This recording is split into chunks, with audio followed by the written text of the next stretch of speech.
was right on target, and he picked up the scraps to put West back in the game. Another bomb 3 minutes later levelled the scores.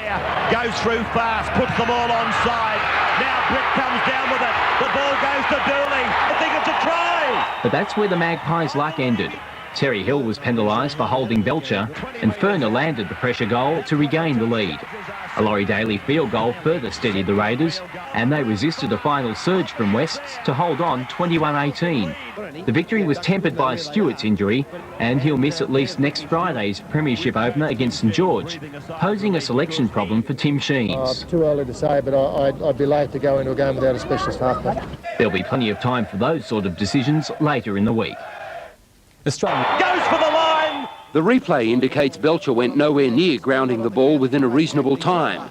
Wests were down 18-2, missing their captain, but not short of fighting spirit. To a player going the other way. Hill on for lead. Leads for the line. With Stewart out of the battle of the halfbacks, West's Jason Taylor took over in the second half, looking for the scraps off his own bomb. For himself, the corner post is gone. I'll try.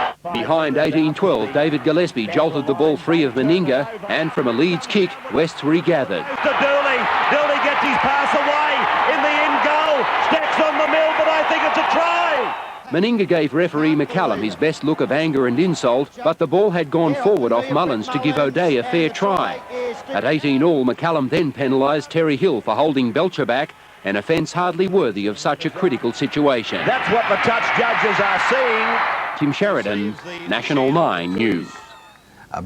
Stewart has had a chronic groin injury for 2 years until it was corrected by surgery last year.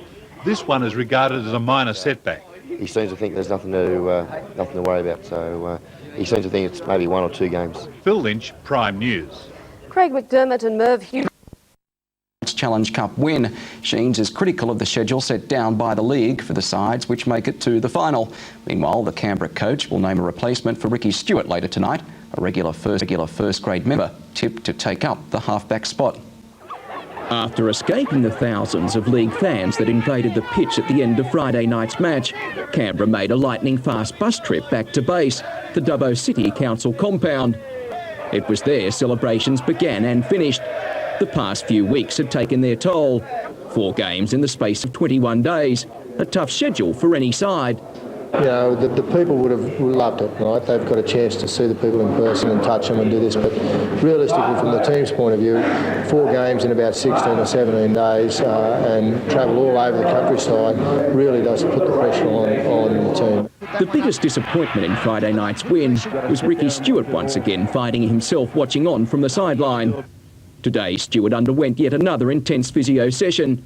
He hopes to make a return by round 2. I've been jogging today, and I didn't feel any pain at all, so I'm hoping that it's not as bad as I originally first thought. Sheens will name Stewart's replacement later this evening. It is tipped the spot will go to a regular member of the first grade squad. All will rest with how the backline performs with its new addition at training tonight. The second and competition. The victory in Friday night's final realised a clear cash windfall to the club of more than $100,000. It was also a bonus to the players. They each pocketed $3,000. The Raiders will use a percentage of the money to pay the transfer fee for promising young Kiwi Ruben Wiki. He'll be in town later this month. Remember that name. And talking of names, just who will Tim Sheens promote to halfback to fill the joint boots of Ricky Stewart? Well, it's not official, but tomorrow, utility forward Steve Stone will be named as halfback. Dimmock to Stone, back inside, coming up there nicely was Stone again. Steve Stone joined the Canberra Raiders in 1990 after leading South to a victory over Canberra in the President's Cup the year before. Stone gave the Raiders a quick return on their investment, captaining the President's Cup to a grand final win over Saints. In 1991, he was an integral member of Buck Rogers' reserve grade side that lost the grand final, while last year he played 8 first-grade games for the Green Machine. At 23 years of age, Steve Stone has been carefully groomed by the Raiders to be a top-grade regular.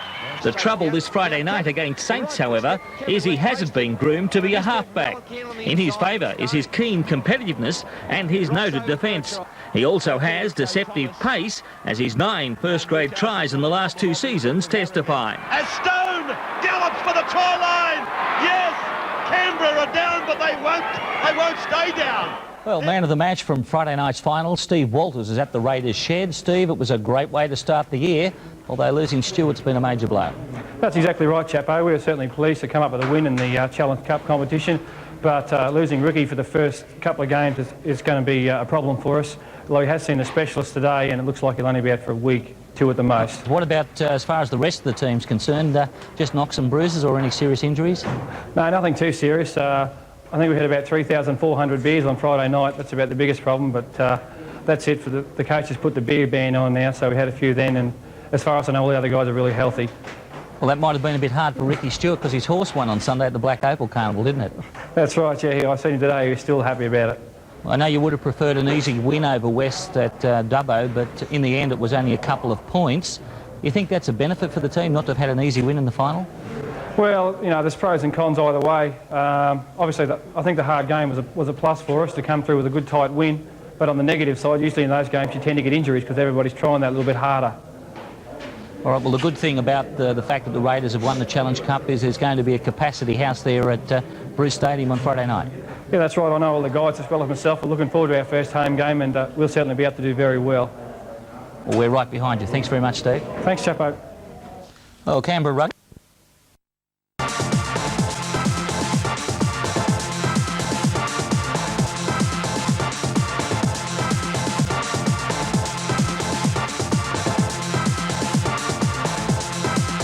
It's home time for the home team. The Canberra Milk Raiders are ready and waiting to clash with St George for yet another win. Don't miss live footy action. Bruce Stadium. Off on Friday night. The Raiders line-up to tackle St George is similar to the side which won this year's Challenge Cup series. Darren Fritz and Matt Wood retaining places on the bench. Steve Stone is the biggest surprise in the starting lineup. The utility forward has been chosen to take over from the injured Ricky Stewart. Halfback is the one position Canberra is lacking depth in this season. That was apparent at training last night. Raiders coach Tim Sheens springing the ultimate selection shock. Utility forward Steve Stone to take over from the injured Ricky Stewart. It certainly was a shock. I wasn't really expecting a call up the players, expecting someone else to probably fill the position for myself. Stone has had little experience at the scrum base, but that shouldn't worry a player of his ability. Stewart himself giving several good reasons why. He's got a very good football brain. He knows the game very well, and he's an experienced grade player, and he'll have no problems at all fitting into the team. And I think it's probably a good selection, as with such a smart football brain he's got, he can he'll have good direction. The Raiders worked well with their new addition last night. Some of the big names found to make sure the gamble pays off. There was a few hiccups there, but it was certainly made it a lot easier with Laurie outside and Steve Walters at dummy half. They helped me considerably amount, but after a few more training sessions, getting closer to the game, hopefully we can smooth out those problems. Meanwhile, Radio 2CA is optimistic. Utility forward Steve Stone as the Green Machine scrum feeder for this Friday night's season opener. Steve Stone has been hard at work in the off-season, building up his frame for what he expected would be a tough year in the forward engine room. He put on more than 4 kilos in bulk and was well pleased when he tipped the scale at just under 95 kilos. Today, however, he must have been wishing he'd stayed lighter and leaner as he prepares to take the injured Ricky Stewart's number 7 jumper for the match against the Saints. Although any first-grade position is okay with Stone. Sure, it's an opportunity for me to impress, and but not only this position, there's a few other positions which I may be able to cover. Stone has played just 40 minutes at halfback since he entered grade football in 1989. That doesn't faze him, as he knows he'll be surrounded by experience. It's a nice thing to have is Steve Walters at dummy half, and players like Laurie and Mel and the plenty of speed international players in the back line. If I give them good service, I'm sure they could make me look very good. Stone is an admirer of Ricky Stewart's game, but he won't be modelling his efforts on Tricky Ricky's. I don't think you'd see too many chip and chases from myself, Peter, no. And I'm predicting a big game from Stoney. Well, rock legends Tina Turner and Jimmy Barnes are again spotlighting league in 1993, but gone are the heroes like Lewis's and Sterling's. This year, the league has ushered in a lineup of fresh, young talent.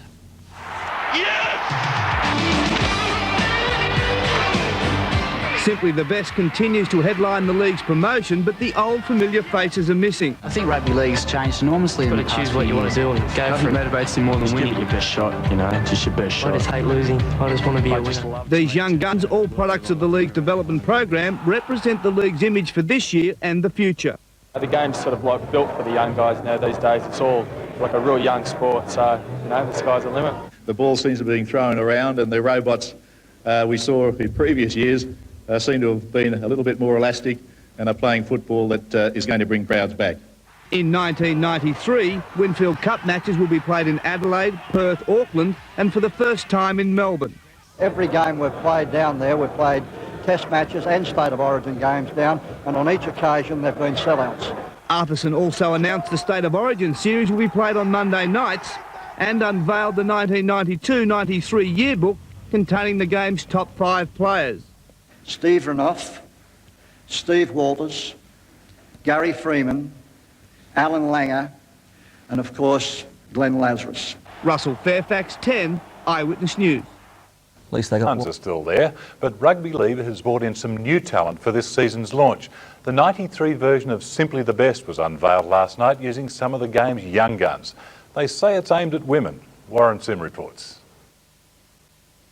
The Rugby League went back to the oldest white settlement in Australia to launch the newest faces.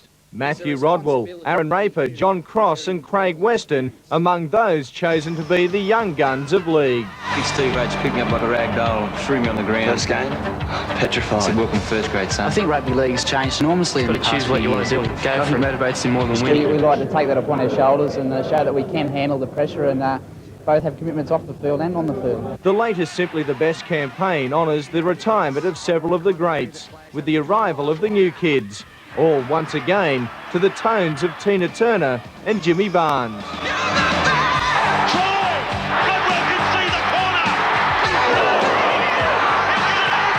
It's good, you know. It's good to see there's more rugby and less singers. And while we're launching the Rugby League season, let me introduce the newest member of our team, Raiders fullback Gary Belcher. Thanks, Phil. And last night I revealed that Steve Stone would replace Ricky Stewart in the Raiders team for the game against St George on Friday night. Was that a surprise? Well, it came as no surprise to the Raiders players, Phil. Steve Stone's a player you could pick in just about any position. He's one of our most versatile. Been very much a utility player, playing sometimes at 5'8", lock, second row and hooker, and I have played a little bit of halfback, but very limited over the last 4 or 5 years. It's a talent that's come in very handy for the chunky Stone. His own season has been slow starting with a shoulder injury, keeping him out of the Challenge Cup. Steve's recuperation coincided with Ricky Stewart's misfortune, but he was ready to step in anywhere. Even though I'm playing halfback and Ricky's due to come back within a couple of weeks, if I play well, that might open other positions up if there's injuries there or form slumps. With the exception of Stewart and champion lock Bradley Clyde, the Raiders are at their healthiest for 12 months, and players like Steve Stone will grab any spot they can. Jason Croker has been doing an excellent job keeping Clyde's place warm, and for someone generally thought of as a lock forward, Steve has been a very interested spectator. So if you're playing lock and you're waiting for Bradley Clyde to retire or get hurt, you're not going to play too many games, but if you've got 4 or 5 other positions which you're capable of playing, you're certainly going to get more first grade games if your form's up to scratch. I suppose you're hoping you can't play fullback. Hopefully we'll only need one fullback this year, Phil. Good luck Friday night, and we'll catch you next week. Thanks. Okay. Is at North Sydney, where coach Peter Louis has already appointed a captain with very little experience in first grade. The leadership role sits comfortably with 23-year-old Craig Wilson. It doesn't matter who you bag for today because we're going to teach you some little skills of rugby league. While his pupils at Carryong Public School on the Central Coast soaked up his enthusiasm, they probably didn't realise their teacher is the new North Sydney captain. It's all come very quickly, just half a dozen first-grade games and bypassing the more senior players in the team. Most of the guys are very encouraging towards me, and again, my job's not to tell them how to play, but simply where to go. So it's more a directional role than being a leadership. The second rower has played under new coach Peter Louis for 4 years, including last year's reserve grade grand final side. He knows the Louis attacking style, and that, he believes, was the clincher for the top job. Knowing where he wants to be on the football paddock, it just makes it easy for me to direct play. As coach Tim Sheens was in the running for the job, was partly quashed this afternoon when officials tipped the spot would go to a first-timer at the top level. It is now believed Newcastle's David Waite or Illawarra's Graham Murray will take over the position from the outgoing Mick Cronin. Teams competing in this weekend's clubs are putting strong faith in their younger players.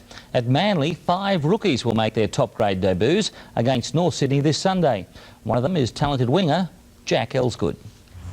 At 19, Jack Ellswood is the new breed of Sea Eagle. He won elevation to the senior ranks after impressive performances in the pre-season.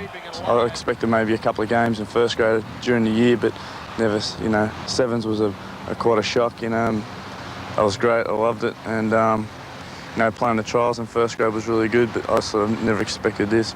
Ellswood could be excused for having a few butterflies, but he won't be alone. His President's Cup teammates of last year, Chris Ryan, Scott Fulton and Nick Kosef, will also make their debuts, together with another youngster, Danny Moore. It's fairly comforting because I have sort of played the last 3 years of football with all of them. And while Manly has turned to its juniors for inspiration, Wests have favoured experience for their match against the Gold Coast on Saturday. Utility back Jason Alchin has won the hooking role ahead of Siriaco Mesha. On a lighter note, Broncos players Kevin and Kerrod Walters and Willie Kahn swapped shorts for skirts this morning as they took on the best of Brisbane's netball talent. The Broncos are obviously relaxed for their opener this Sunday against Cronulla at Caltex Field. James Knight, 10 Eyewitness News. Broncos in skirts? No comment. Well, the Canberra Raiders St George match this Friday night is heading towards a sellout, despite confusion amongst fans as to where to buy tickets. The new ticketing arrangements this year means tickets can only be pre-purchased from the Queanbeyan Leagues Club, the Raiders Club at Mawson, the Canberra Theatre or the government shop fronts at Belconnen and Tuggeranong. Bass no longer handle Raiders ticket sales. I've got mine. Well, the Australian Rugby Union today launched its 2 most... All it is a tear in the posterior ligament or something like that. I don't really know the name of it. But it should heal itself and I'll just have to put up with the pain. The knee has given trouble in recent weeks and will no doubt at some stage require surgery. Canberra were put through a solid session by coach Tim Sheens this evening. Not only are the 2 points vital, the first game of the season marks a milestone for captain Mal Moninga, celebrating his 400th first-class match. They're making a big deal of it, but this doesn't really concern me too much. As long as he wins tomorrow night on the football field, that's all that worries me at this stage. The Baron of Bruce hopes to toast his 400th with a win over the Dragons. Gates open tomorrow at 1 p.m, with kick-off in the main game at 7:30. Locally based test later in the week. Stewart went through a strong physio session this morning and rates himself a good chance of taking the field on Saturday. When Stewart was forced to leave the field against West in the Challenge Cup final, he feared the worst. Today, the star half was working towards making a return. But even after Canberra's disappointing performance against St George, he won't be rushing the comeback. I don't want to have to play at 80% or so. I want to come back and make sure I'm 100% fit, because it might only mean that I've got to miss one more game and then come back at being 100% fit. Stewart looked more than impressive when put to the test today. He is showing no signs of the groin injury. A test on Thursday will determine his fate. No, there's no fatigue at all, and I trained about 85% last night, ran about 85%, and I was very happy with that. And it's coming on quite well. It's just a matter matter now if I can take off at 100% and sidestep and run in different angles. So I'll know that on Thursday night. Giant prop Darren Fritz was also put through a solid workout. A knee ligament strain will keep him off the field this weekend, but given plenty of rest, he may be available for a round 3 clash with Balmain. Yeah. Huge order, huge task against Brazil on Wednesday night, but just got to get out there and have a go. The Brazilians, they know, cannot be their places, but both against Penrith at Bruce Stadium. The Panthers have their own problems with Brad Fittler playing lock and Steve Carter rushed back into action as 5'8". Continuing to produce... He's told me at least. On with 2 teenagers in Mark Corvo and David Wesley. Wesley is a hulk of a lad from Cairns who shouldn't even be playing with the green machine. Well, I was supposed to go to Gold Coast, so I was signed with a scholarship with them. And then the 21s and got scrapped. from Sydney League, so Canberra Raiders just snapped me up. At 18 and 106 kilos, the Raiders are understandably impressed by Wesley. Born in Papua New Guinea, he played all his junior football in far northern Queensland. Last year, he represented Queensland in their under-19 side, where he came under the attention of coach Tim Sheens. Parramatta's Dave Woods is the latest player to front the league judiciary on a high tackle charge. Last night, St George's Andrew Walker became the first this season to be suspended on such a charge. He's out for 4 weeks. Well, Australia... Parramatta's David Wood appears tonight on a similar charge. Hit out overnight. Further good news for the club came today in the shape of a clean bill of health for lock Bradley Clyde. Clyde showed no signs of shoulder injury, which brought him out of last year's World Cup. A round 3 return, still the target. My strength has obviously increased, and that was about 1.5 weeks ago since the last test, and I'm very happy. I'll be playing round 3 with a bit of luck. Raiders captain Mal Moninga was forced out of training tonight with a boil. In order to centralise the poison, he was given the night off, but will take his place in the back line on Saturday. On his inside, a hopefully injury-free Ricky Stewart. I did a pretty thorough run-through last night and did a bit of tackling and sidestepping and that, and basically a game situation. Went through it okay, but I'll go a little bit harder tonight and see how I go. Canberra keen to erase the memory of last weekend. They began tonight's session with a form reversal, their main aim. The ACT is... On the live wire, half past a tough fitness test. Stewart is presently training with the side at Seaford Oval, and the latest report said he was running at full pace. With his back turned, and Stewart missed last Friday night's match because of an abductor muscle strain he suffered in the Challenge Cup final in Dubbo. Without his guiding hand, the team that swept all before them in the pre-season looked very ordinary against a fired-up St George. Coach Sheens and his selectors realised Stewart was only a 50-50 chance of playing this Saturday, but took the risk to name him in the side. From an even money chance on Monday, Stewart firmed in the betting, and as he ran freely with the side this afternoon, he looked odds-on to be in the number 7 jumper come 3 p.m. Saturday. The Raiders could also opt to spring another major surprise on Penrith by bringing Bradley Clyde onto the fresh reserve bench. Clyde's injured shoulder was tested at the AIS this morning and again at training this afternoon. The diagnosis, he's ready to resume. Looked to be about 90 to 95%, and to anyone, I think that I was pleased the doctor, and I pleased some of the medical guys who were involved with the club. Although there's plenty of confidence that Clyde's reconstructed right shoulder is completely healed, the Raiders know any problem with the shoulder will see him out for the entire season. That's why a decision to play him on Saturday is only a remote possibility. Well, Brisbane and Canterbury are in Auckland tonight, ready for their clash.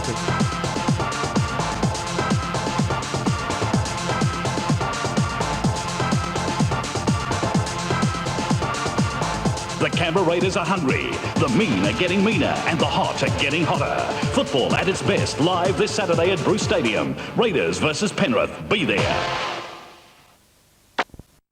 Early, the season launch full of surprises. Coming off a pre-season series win, Canberra began as favourites to take the first 2 competition points on offer.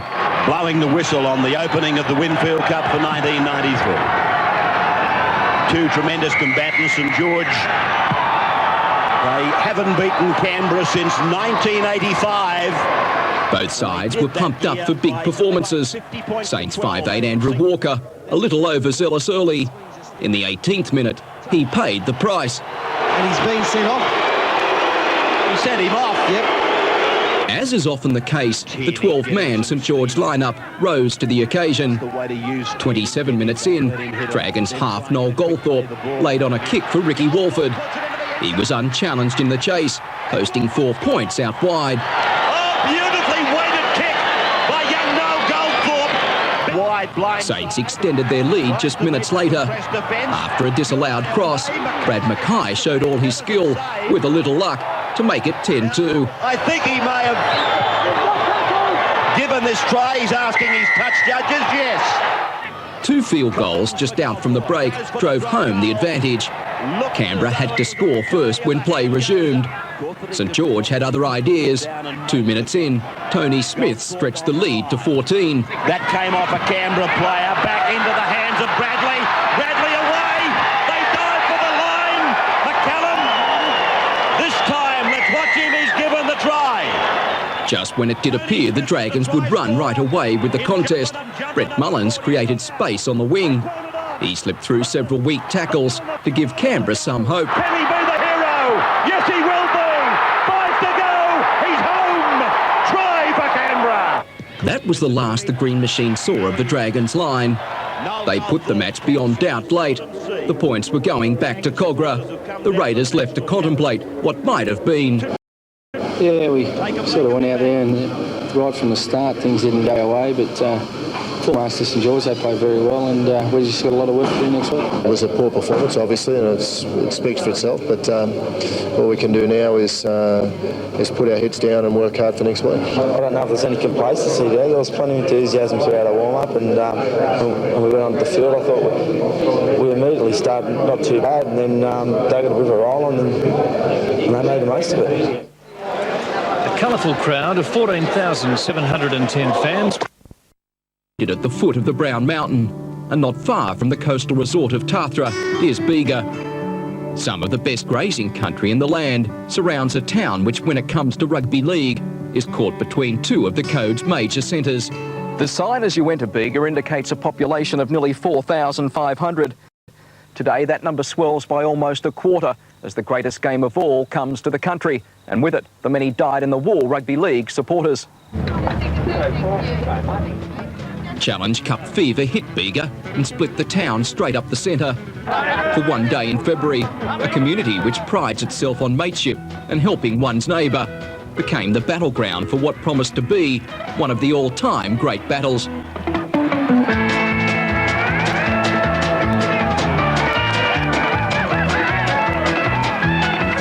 Taking the greatest game of all to the country has proved a big success. From the supporters themselves, right through to those in charge of beaming pitches back to the city, it's well received. It's pleasing to see for, I guess, the rugby league, certainly for us, that you know, the crowds are so good down there at the moment. You know, there's sort of 8,000-9,000 people, and they're all going to have a very good afternoon. From Bega, the rugby league circus was Dubbo bound. The final decided out west in front of a vocal crowd on a new look Apex Oval. Again, the supporters turned out in numbers. When the full-time whistle sounded, it was Canberra's Challenge Cup, but the real winner was the game itself. Even the normally inflexible Tim Sheens showing a few signs of warming to the idea of taking the game to the bush. Realistically, from the team's point of view, 4 games in about 16 or 17 days and travel all over the countryside really does put the pressure on the team. But for the good of the game, you know, we'll hang in there.